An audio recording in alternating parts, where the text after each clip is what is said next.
의원님 질의해 주십시오. 강백신 증인 앞으로 좀 나오실래요?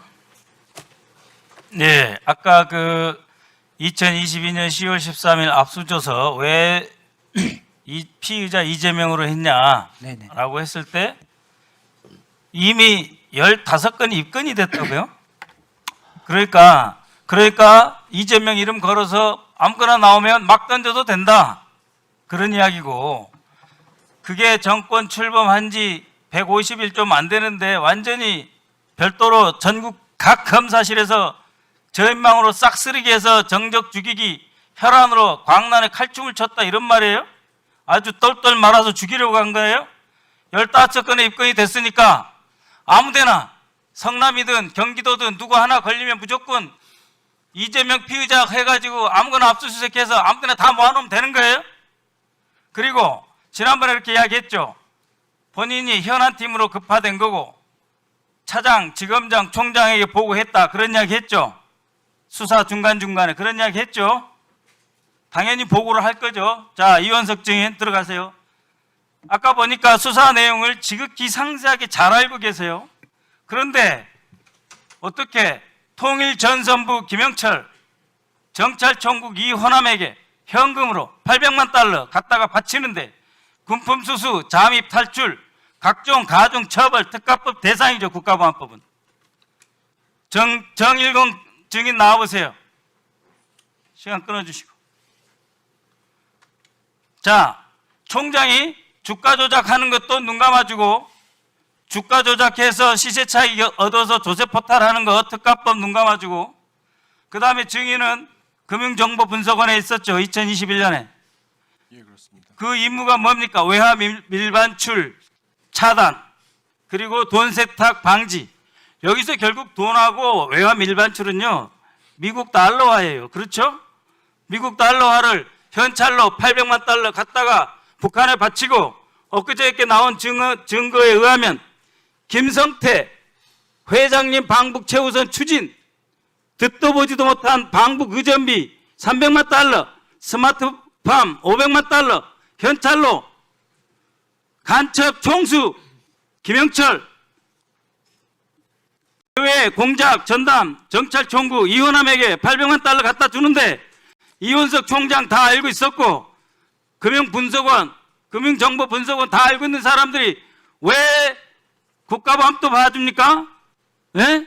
그래가지고 원하는 것은 오로지 하나, 13층에서 이화영이 대북 송금 사건을 이재명이 알고 있었다 하면은 쌍방울 주가 조작은 물론이고 800만 달러 현금 갖다 바치고, 지금 북한이 테러 지원국으로 지정돼 있어요. 24년 그 전부터 쭉 테러 지원국에 돈 못 가게 하는 것이 FATF, FATF 전 국제 돈 세탁 방지 국제 연합의 가장 큰 목표죠. 그죠? 예, 그렇습니다. 그렇죠. FATF 잘 아시죠? 우리나라 회원국이죠. 그래서 해외 밀반출 돈 세탁 막아야 되는데 거기도 근무도 하셨고, 이건 인지사건은 막아야 되는데, 이렇게 아까 대장동 샅샅이 달하는 이원석 총장이 이걸 묵인하면 그거는 뭐예요?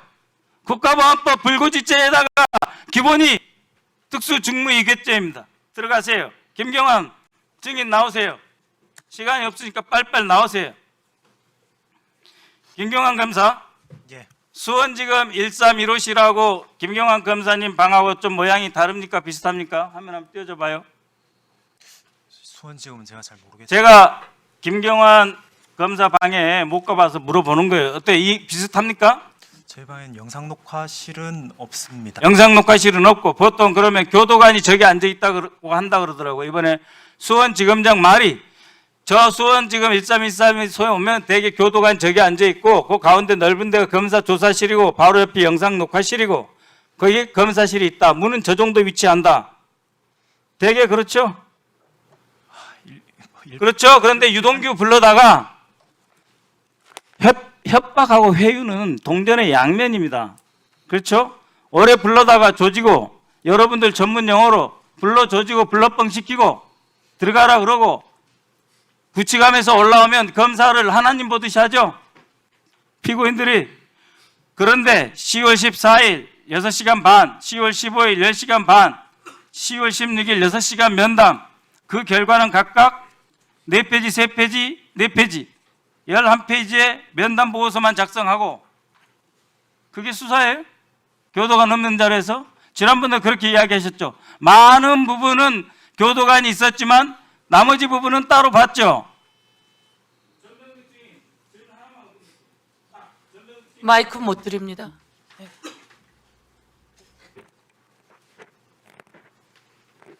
자, 저 증인이 유동규 주로 수사했죠. 예, 맞습니다. 네. 그래가지고 이화영을 흔들어 대서 대구 송과 쌍방울 주가 조작 800만 불 갖다 바친 국가보안법 교환했듯이 이 사람은 뭘 교환했죠, 유동규하고? 무슨 얘기했습니까? 제가 이제 그 일회 사건 반부패 방지법 사건을 재판을 맡았는데 그 10월 14일 날 그 서울구치소를 방문했습니다. 몇 년도에? 22년 10월 14일 날 방문했는데 2차 접견이었습니다. 2차 접견이었는데 거의 도착했을 때 구치소에서 서울중앙지검에서 그 유동규 씨를 소환해 갔다고 해서 제가 차를 돌려가지고 서울중앙지검으로 이제 유동규 접견 신청을 입회 신청을 했습니다. 했는데 거의 한 그 밑에서 1층에서 중앙지검 1층 로비에서 출입 등록을 해야 되는데 10분 이상을 대기시키고 이제 올려주지 않는 거예요. 그래서 이상하다. 보통 1, 2분 정도면 보통 출입 절차를 해주는데 담당 수사 그 출입 절차 공무원한테 물어보니까 특이한 케이스다. 어떻게 그 보통 1, 2분수에 다 올려주는데 변호사님 같은 경우는 10분 이상 계속 지체시키고 있다고 하면서 그래서 제가 당시에 그 과정을 물어보니까 검사가 이제 유동규 씨를 단 둘이서 조사하고 있다고 얘기를 하더라고요. 그래서 나중에 한참 뒤에 들려온 소식이 그 유동규 씨가 입회를 원치 않는다라고 연락이 왔습니다.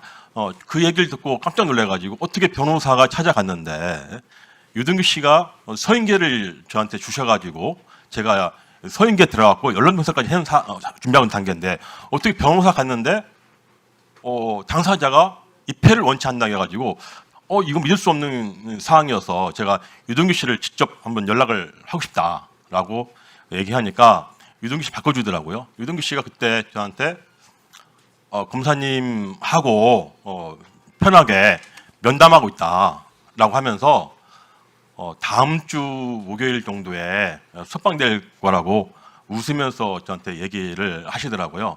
그래서 사실은 제가 유동규 씨를 처음 접견한 게 10월 4일입니다.